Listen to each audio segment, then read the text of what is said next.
April 2nd, 2025. David Kuykendall Stadium in Frisco, Texas. A sudden thunderstorm halted a regional track championship, forcing dozens of student athletes under team tents to escape the downpour. Inside the Memorial High School tent, 17-year-old Austin Metcalf, an MVP football player, confronted an outsider sitting on their bench. That outsider was 17-year-old Karmelo Anthony, and words turned into a push. The push triggered a flash of steel. Seconds later, Austin Metcalf collapsed into his twin brother's arms, dying of a single stab wound to the chest. When police arrested Karmelo Anthony moments later, he did not deny it. According to the police body cam footage, he looked at the officer and said, "I'm not alleged. I did it, but I was protecting myself." If you want more deep dives into true stories like this, hit subscribe to Top Crime Cases right now. We uncover the whole truth together. For over a year, this case tore North Texas apart. And when you look at how it all unfolded, you start to see why it divided so many people. Was it an act of unavoidable self-defense, or was it calculated murder?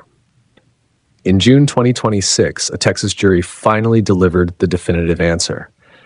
But to truly understand that verdict, we have to go back. We have to look closely at the physical environment on the day of the incident, because the setting itself played a massive role in what happened. I want you to put yourself in Frisco, Texas for a moment. If you know anything about North Texas, you know that high school sports are not just an after-school activity. They are a way of life. The pressure is high, the adrenaline is always pumping, and these student athletes are out there giving everything they have. David Kuykendall Stadium is a big open facility. On April 2nd, 2025, it was hosting a regional track championship. We are talking about multiple schools, hundreds of kids, coaches, and parents, all gathered in one place. The energy was already intense just from the competition alone. And then the weather turned. According to meteorological reports from that day, a severe thunderstorm rolled in out of nowhere. If you've ever been caught in a sudden Texas downpour, you know exactly how chaotic it gets. The sky opens up, the wind kicks in, and the immediate instinct for every single person out on that open field is to find shelter. The track meet was officially halted. You've dozens of teenagers, all hyped up on adrenaline from competing, suddenly scrambling for cover. The rain was heavy, it was loud, and people were just trying to get out of it. This brings us to the team tents set up along the bleachers. These aren't massive indoor structures. They are pop-up tents, usually meant to hold a specific team's gear and give the athletes a place to rest between events. They get crowded fast. And on this day, the Memorial High School team tent became the center of a fatal confrontation. Inside that specific tent was Austin Metcalf. Austin was 17 years old. By all accounts, from the court records and community statements, he was a standout kid. He was an MVP football player, he carried a 4.0 GPA, and he was there competing with his team. Right there with him was his twin brother, Hunter Metcalf. I mean, wow, just think about that bond. Twins. They do everything together. They protect each other. They share the same spaces. They were huddled in their designated team area with the rest of the Memorial High athletes just waiting for the storm to pass. But they weren't the only ones looking for a dry spot. That severe rainstorm created a high-density, chaotic space under that canvas roof. And into that space walked Karmelo Anthony. Karmelo was also 17 years old, but he did not go to Memorial High. He attended Centennial High School. He was also a track student, also out there in the same storm, also just trying to escape the heavy rain. When the downpour started, he sought shelter under the closest available cover. And that happened to be the exact same tent where Austin and Hunter were standing. This is where the environment really starts to dictate the tension. According to the police reports and the testimony we heard later in court, the space was incredibly tight. You have to picture dozens of athletes crammed shoulder to shoulder while the rain is just hammering the tent above them. It's loud, it's uncomfortable. And in high school sports, there is a very strong sense of territory. The Memorial High kids knew this was their designated bench. Their gear was there. And Karmelo was an outsider sitting in their space. According to the official police reports and witness testimonies, Hunter Metcalf noticed Karmelo sitting on their bench. Hunter approached him and told Karmelo that he was in a reserve team area. He asked him to move. Now, put yourself in that exact second. You have a teenager asking another teenager to leave their turf in front of an entire team. On the flip side, you have Karmelo sitting there trying to stay dry, suddenly being confronted by someone from a rival school telling him to get out into the pouring rain. Right? It's a recipe for conflict. Witnesses testified in court that Karmelo refused to leave. He just didn't want to move. And this is where we have to stick to exactly what the witnesses and the police said, because the truth matters more than anything else here. Karmelo's refusal to leave wasn't just a quiet moment. It sparked a direct verbal altercation. The weather outside was severe, but the atmosphere inside that tent was rapidly becoming just as volatile. The tension escalated quickly. You have high school pride, you have annoyance, you have a cramped space, and you have teenage boys not wanting to back down in front of a crowd. We know from the court documents that Austin Metcalf stepped in at this point. He saw the interaction happening between his twin brother and this outsider who was refusing to leave their bench. The protective instinct kicked in. Austin was a big kid, an MVP athlete, and he was standing in his own team's tent. Karmelo was outnumbered. He was surrounded by Memorial High students. According to the defense arguments later presented in court, Karmelo felt completely cornered. He was sitting down. He had nowhere to easily go without stepping back into a severe storm, and he had multiple athletes telling him he didn't belong there. It's a heavy reality to process. When you strip away all the legal terms and the courtroom terminology that followed this case, you are looking at a fundamentally human situation that spiraled out of control in a matter of seconds. Nobody woke up that morning planning for someone to lose their life. They woke up planning to run track. But the weather forced them into this tiny claustrophobic box, and the social dynamics of high school did the rest. The police records are very clear about the physical constraints of that moment. The bench was small. The tent was packed. The rain was deafening. Every single witness who took the stand during the trial painted a picture of absolute chaos. When Hunter told him to move and Karmelo refused, the invisible line was drawn. The words exchanged weren't just passing comments. They were challenges. And in a space that tight, words don't have very far to travel before they turn into physical actions. I see it this way. The environment was the match, and the refusal to move was the strike. The reality of it all is how fast it happened. We aren't talking about a long, drawn-out fight that spanned the whole afternoon. We're talking about seconds. A handful full of seconds where pride and fear collided under a piece of canvas in the middle of a thunderstorm. I want to take a second to talk about what this means for a community. Frisco is a tight-knit place. When a 17-year-old kid with a 4.0 GPA loses his life at a school event, it leaves a deep impact on every single living room in the city. The Metcalf family sent their boys off to a track meet, expecting them to come home with medals or personal bests. Instead, they were pulled into a reality that no parent should ever have to face. The profound grief of losing a child, especially a twin, is something that words barely even touch. You have to approach this with genuine respect for that family's loss, because their lives were permanently changed that afternoon under that tent. But on the other side of town, you have the Anthony family. They also sent their 17-year-old son to a track meet. And within hours, he was sitting in the back of a police cruiser, facing a charge that would define the rest of his natural life. For an entire year, before the trial even started, the court of public opinion was working overtime. People were arguing online, picking sides, debating the law. Some people looked at the facts and saw an unjustified attack by someone who brought a weapon to a school event. Others looked at the exact same facts and saw a terrified teenager who was trapped by a group of bigger athletes and panicked. This is exactly why we have courts. This is why we rely on juries. Because when public discourse runs that hot, the truth can easily get buried. The police body cam footage from the day of the arrest is a crucial piece of this puzzle. When the officers arrived, the scene was pure chaos. Imagine the panic under that tent, the shouting, the desperate attempts to save Austin's life. And amidst all of that, police find Karmelo Anthony. He didn't run away into the city. He didn't try to hide what he did. He surrendered to the school resource officer almost immediately. And what he said to the police on that body cam footage is something that echoed through the Collin County Courthouse for days. He looked right at the officer, and his exact words were, "I'm not alleged, I did it, but I was protecting myself." In legal terms, that is an admission of the act, but it is also the planting of a flag. From minute one, Karmelo Anthony claimed self-defense. He was telling the police, "Yes, I held the knife. Yes, I caused the fatal wound, but I had no other choice." That claim is what set the stage for one of the most heavily debated trials in recent Texas history. When you claim self-defense in a court of law, you are essentially admitting to the violence, but you are asking the jury to agree that the violence was legally justified. It is a massive legal gamble.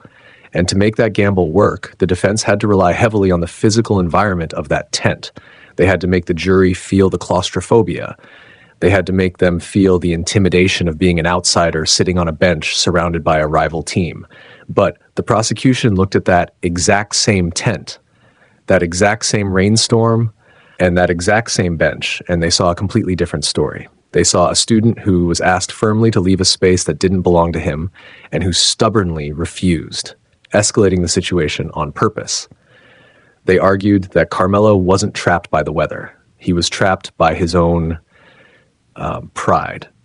We have to hold both of these realities in our hands as we look at this case. The space was tight, the weather was severe, the tension was undeniably escalating. A young man with a bright future was moments away from losing his life, and another young man was moments away from throwing his life away behind bars. All over a spot on a bench during a rainstorm. We are talking about a window of time that lasted less than 60 seconds, less than 1 minute. When you really sit down and process that, wow. It is genuinely terrifying how fast a normal, everyday high school afternoon can warp into a permanent tragedy. According to the student witnesses who later stood up and testified in court under oath, the moment Hunter Metcalf told Karmelo Anthony to leave their team tent, the energy completely shifted. Karmelo didn't move away. Instead, he did something that immediately escalated the tension under that canvas roof. He reached into his backpack. If you are one of those athletes standing there, cramped shoulder to shoulder, just trying to stay dry from a massive Texas thunderstorm, seeing an outsider reach into a bag during a heated standoff puts you immediately on edge. The witnesses stated that as he dug his hand into the backpack, Karmelo spoke to the group. He didn't scream, but what he said was documented very clearly in the police records. He looked up and said, "Touch me and see what happens." And then just a second later, he followed it up with another sentence, "Punch me and see what happens." We really need to pause and look closely at those exact words because they are so critical to everything that follows. If you are standing there in that crowd, how do you take a statement like that? Is that just a scared teenager trying to put up a verbal wall so a group of bigger kids won't jump him? Or is that an open challenge? Is he baiting them to make a move, right? That exact question became the absolute center of the entire legal battle. Austin Metcalf heard those words. He saw this outsider arguing with his twin brother on their team bench. Austin was an MVP athlete. He was a protector by nature, and he stepped forward. The court records show that Austin physically pushed Karmelo to force him away from their designated team area. Now, here is a critical fact that we have to focus on. Both the defense attorney and the prosecution completely agreed on this specific sequence of events in front of the judge. There were no tricks here, and there was no debate about who made the first physical contact. Austin Metcalf initiated the physical contact with a shove. He pushed Karmelo first, but the absolute horror of what happened next is something the Metcalf family will have to carry for the rest of their lives. In direct, immediate response to that single physical push, Karmelo Anthony pulled out a black pocket knife, and he stabbed Austin Metcalf one time in the chest. Just one single strike. Following the stabbing, the chaos under that tent must have been blinding. You have terrified teenagers screaming, the heavy thunderstorm raging outside, and Austin collapsing directly into his own twin brother's arms. I just cannot imagine the sheer panic and the profound trauma of holding your brother in a moment like that, watching his life slip away while you wait for an ambulance. We have to keep Austin and the Metcalf family right at the center of this story because a young man with a brilliant future A kid with a 4.0 GPA who was loved by his community was violently taken away in the blink of an eye. You cannot overstate the grief of a family losing a son in such a senseless, sudden way. Karmelo Anthony didn't run from the stadium. He didn't try to escape into the city. He surrendered directly to the school resource officer right there at the scene. The official arrest report shows exactly what his mindset was in that immediate aftermath. He looked at the officer while being detained and said, "I told him not to touch me." If you haven't subscribed to Top Crime Cases, hit that button right now to join us as we uncover the honest truth behind these tragedies. That 60-second window we just walked through became the absolute centerpiece of the entire trial. Everything hinged on those seconds. Because under Texas law, claiming self-defense is a very specific, incredibly high legal hurdle. It is not just about feeling scared or being intimidated. The law strictly requires a person to have a reasonable belief that deadly force is immediately necessary to protect themselves against deadly force or against serious bodily injury. When you break that down into plain, simple English, it gets really heavy. The core question that the jury had to sit in a room and decide was this: does a single physical push from a teenager justify pulling a knife and ending a life? The prosecution, led by Collin County First Assistant District Attorney Bill Werski, argued fiercely that it absolutely did not. Werski stood up in front of that court and broke the law down for the jury. He told them that under state law, a person cannot legally meet non-deadly force with deadly force. A shove to the chest is non-deadly force. Plunging a knife into someone's chest is deadly force. The prosecution stated clearly that the two actions do not legally balance out in the eyes of justice. But the prosecution took their argument even further. They stated that Anthony actually provoked the physical contact on purpose. Remember those verbal warnings? The touch me and see what happens remarks? The prosecution argued that Karmelo said those words specifically to get someone to push him, just so he could legally justify using his hidden weapon. Werski stood in the courtroom and called it a sneak attack. He painted a very clear picture of a calculated, deliberate move, rather than a panicked reaction from a scared kid. He argued to the court that you do not get a free pass to murder someone just because they shoved you during an argument. On the other side of the courtroom, the defense attorney, Mike Howard, presented a completely different legal angle. And when you listen to his side of the story, I see how a jury could find themselves totally torn. Howard argued that Karmelo was a 17-year-old kid, an absolute outsider in that specific tent, who was vastly outnumbered by an entire team of rival athletes. The defense pointed out a physical reality that you really have to visualize to understand their case. Austin Metcalf and his twin brother were physically larger than Karmelo. They were strong, highly trained football players. Karmelo was sitting down on a bench, entirely surrounded by Memorial High students, with a severe thunderstorm blocking his only easy exit. Howard argued that his client reacted to genuine, overwhelming fear and chaos. The defense firmly stated that Karmelo had an absolute legal right to defend himself from physical force when he felt completely cornered in a deeply hostile environment. They argued that when you are a kid, outnumbered and trapped by larger athletes who put their hands on you first, your survival instinct takes over. When you look at both sides laid out like that, the divide is massive. The prosecution says you cannot legally bring a lethal weapon to a shoving match. The defense says when you are a teenager surrounded by bigger guys who attack you first, your fear is real, and your right to protect your own body is absolute. You have a devastated family mourning an incredible young man who was simply defending his brother's space. And you have another young man claiming he only did what he had to do to survive a hostile crowd. The jury was handed a nearly impossible task. They had to take those 60 seconds of teenage chaos, strip away all the public noise, and apply cold, rigid state laws to them to decide a young man's ultimate fate. So we pick up right where we left off, stepping into the legal arena. The trial officially began at the Collin County Courthouse in June 2026. This was the moment everyone had been waiting for. For over a year, the community, the families, and the media had debated this tragedy. Now it was time for the justice system to take over. But before the opening statements even started, before a single piece of evidence was shown to the jury, a massive legal controversy took place right there during jury selection.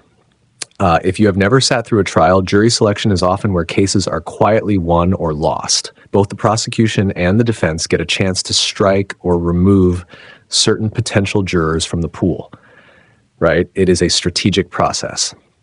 But in this case, the defense raised very serious, loud objections in the courtroom. According to what the court said on the record, the state used its strikes to remove the final 3 black potential jurors from the pool. Because of those strikes, the process resulted in an entirely all-white jury panel. You have an all-white jury evaluating a young black defendant who is claiming he was terrified for his life. You can imagine the reaction. Social media heavily focused on the racial dynamics of the case from the very beginning. The internet was buzzing, and people were drawing their own conclusions about bias and fairness. But we have to look closely at what actually happened inside the room when the trial began. Inside the courtroom, both the defense and the prosecution stood up and explicitly told the jury that the evidence showed race was not a motive for the confrontation under that tent. The court said this was a case about a physical altercation and state law, not a racially motivated hate crime. Both legal teams agreed on that fact, aiming to keep the jury completely focused on the 60 seconds of the incident.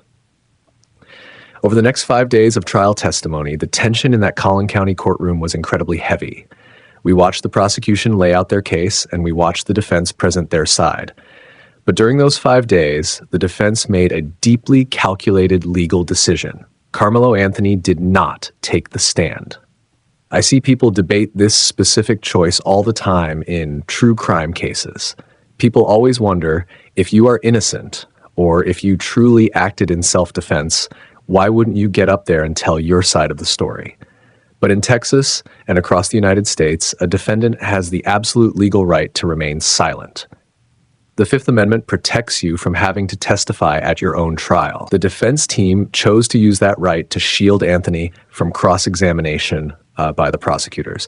If you put a 19-year-old on the stand to face an experienced, aggressive prosecutor like Bill Werski, it can be a devastating experience. The prosecutors would have picked apart every single word Karmelo said.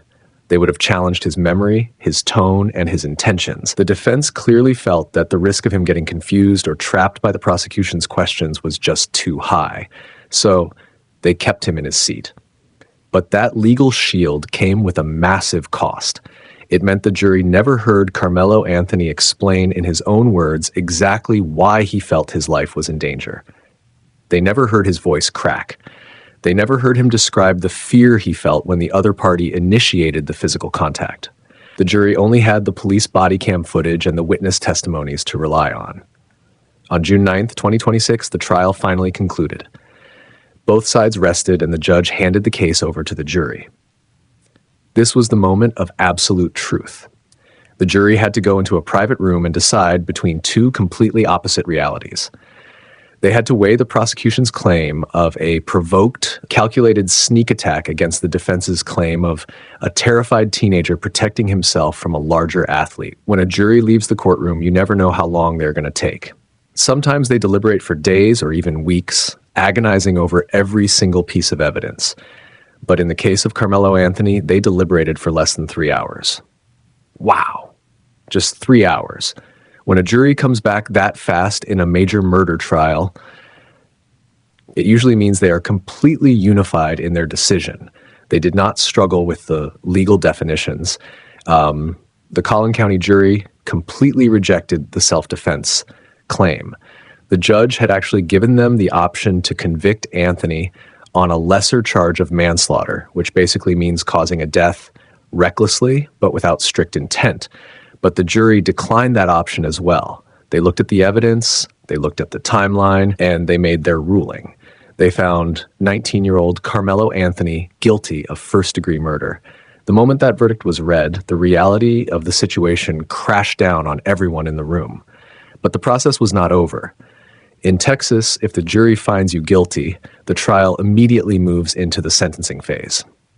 Later that exact same evening, the legal teams went right back to work, but this time They were arguing over how many years Karmelo would spend in a state penitentiary. The prosecution argued for a severe, heavy punishment. They stood up and reminded the jury of the absolute permanence of this crime. Justice said, through the voice of the prosecutors, that a bright, beloved teenager's life was violently taken over a petty argument about a bench. They argued that you cannot allow someone to escalate a shoving match with a deadly weapon and get off lightly. The prosecution centered their argument on Austin Metcalf. Austin was a son, a brother, an athlete, and a student with a 4.0 GPA. He had his entire life ahead of him, and it was stolen from him in a matter of seconds. The prosecution asked the jury to deliver a sentence that reflected the massive, unfillable hole left in the Metcalf family. On the other side, the defense argued desperately for leniency. They asked the jury to look at the human sitting at the defense table. They pointed out that Karmelo Anthony was only 17 years old at the time of the incident. He was legally just a child when this happened. They highlighted that he had a minimal prior criminal history. He was not some hardened criminal. He was a teenager who made a chaotic, catastrophic decision. The defense also firmly reminded the jury that even though the self-defense claim was rejected, it was an undeniable fact that the physical altercation was initiated by the other party. Austin Metcalf pushed him first. The defense argued that giving a young man a life sentence for a terrible, split-second reaction in a hostile environment would just be compounding one tragedy with another. Ultimately, the jury had to find a number. They weighed the loss of Austin's life against Karmelo's youth and the circumstances of the fight.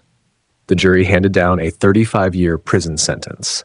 When you hear a number like 35 years, it is hard to truly grasp the weight of it. For a 19-year-old, 35 years means spending the entirety of your youth and the vast majority of your adult life locked in a cell.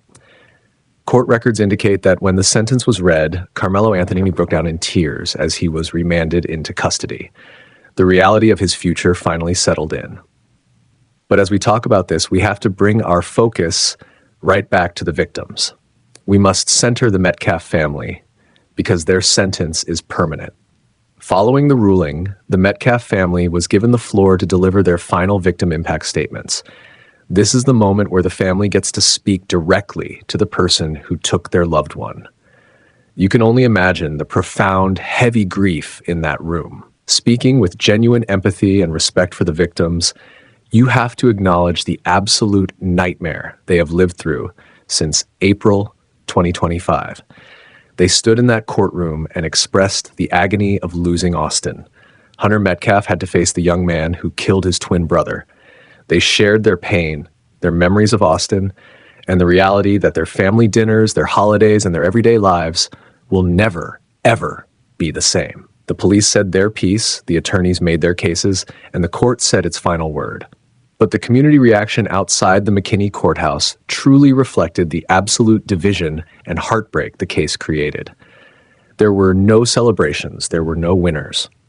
A bystander named Michael Jeter stood outside the courthouse and summed up the local consensus perfectly. Looking at the cameras, he stated, "This is a no-win situation on either side. You have a child that is not going to be here anymore and a family going through this with their son." That is the chilling, unvarnished reality of the track meet tragedy. Two families sent their kids to a high school sporting event, and both families lost their sons in different ways. One to the grave and one to the state penitentiary. It is a heavy reminder of how incredibly fast everything can change, and how a few moments of pride, fear, and anger can rewrite the future forever. Thank you for staying till the very end. If you want more honest, true crime stories, please subscribe to Top Crime Cases. We appreciate you.